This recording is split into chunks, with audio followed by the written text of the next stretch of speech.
જય માતા ખેડૂત મિત્રો, આજે તારીખ 5 ડિસેમ્બર 2024 ની આજની સવારની હવામાન અપડેટની અંદર માહિતી મેળવીએ તો ગુજરાતમાં 8 ડિસેમ્બર સુધી માવઠાના વરસાદની સંભાવના, કયા ભાગોની અંદર સિસ્ટમની અસર જોવા મળશે, સૌરાષ્ટ્ર દક્ષિણ ગુજરાતના વિસ્તારોની અંદર પડી શકે છે કમોસમી વરસાદ. તો જિલ્લા વાઇઝ અપડેટ મેળવીશું. ચેનલમાં નવા હોય તો ચેનલને સબસ્ક્રાઈબ કરી નાખજો અને વિડીયોને લાઈક આપીને શેર કરી દેજો.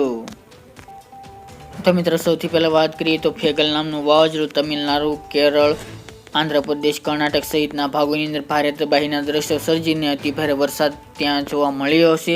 ત્યારબાદ આ સિસ્ટમ આગળ વધીને ઉત્તર પશ્ચિમ દિશામાં જે ઓમાન અથવા તો યમન તરફ ગતિ કરે તેવી શક્યતા રહેલી છે. આ જે ફેગલ નામનું વાવાઝોડું હતું તે સિસ્ટમ અત્યારે અરબી સમુદ્રમાં પહોંચી ગઈ છે. આ જે કેન્દ્ર બિંદુ છે ત્યાં.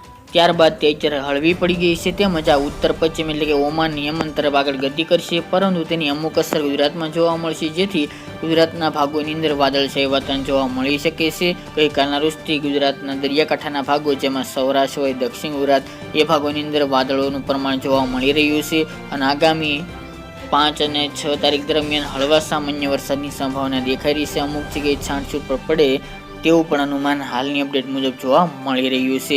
અત્યારની વાત કરવામાં આવે તો આજે 5 તારીખ દરમિયાન દક્ષિણ ગુજરાતના ભાગો અને સૌરાષ્ટ્રના દરિયાકાંઠાના ભાગોની અંદર છાંટછૂટથી લઈને કોઈક જગ્યાએ ઝાપટા પડી શકે છે, એ પણ છૂટાછવાયા ભાગોની અંદર એકદમ જોવા મળશે.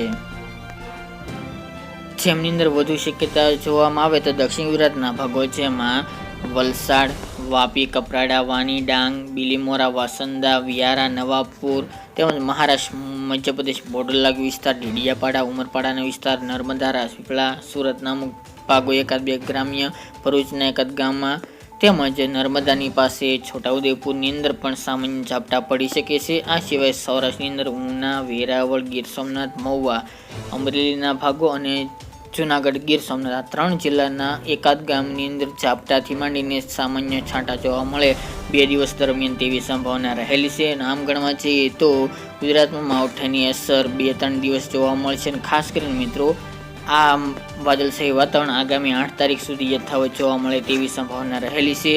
આ 8 દિવસની વાત કરવામાં આવે એટલે કે 8 તારીખ સુધીની, તો મિત્રો ખાસ કરીને દક્ષિણ ગુજરાતની અંદર સુરત, વલસાડ, નવસારી, તાપી, ડાંગ, ભરૂચ અને નર્મદા જિલ્લો, છોટાઉદેપુર. જ્યારે સૌરાષ્ટ્રની અંદર દરિયાકાંઠાના ભાગો, જેમાં જૂનાગઢ, અમરેલી, ભાવનગર, મહુવાના વિસ્તાર હોય કે પછી ગીર સોમનાથના ભાગોની અંદર, એમાં વાદળછાયું વાતાવરણ વધારે જોવા મળશે, ઘાટા વાદળો જોવા મળશે, તેની સાથે અમુક જગ્યાએ છાંટછૂટ પડી શકે છે. આ સિવાય જામનગર છે, રાજકોટ, દ્વારકા, પોરબંદર, કચ્છના દરિયાકાંઠાના ભાગોની અંદર પણ વાદળછાયું વાતાવરણ જોવા મળશે. જ્યારે મધ્ય પૂર્વ અને ઉત્તર ગુજરાતના ભાગોની અંદર મોટાભાગના વિસ્તારમાં વાદળછાયું વાતાવરણ નહિવત જોવા મળશે અને આકાશ એકદમ ખુલ્લું જોવા મળે તેવી સંભાવના રહેલી છે. ત્યારબાદ મિત્રો 9 તારીખથી વેસ્ટર્ન ડિસ્ટર્બન્સ આવશે, જેના કારણે ઠંડીમાં ફરીવાર વધારો થાય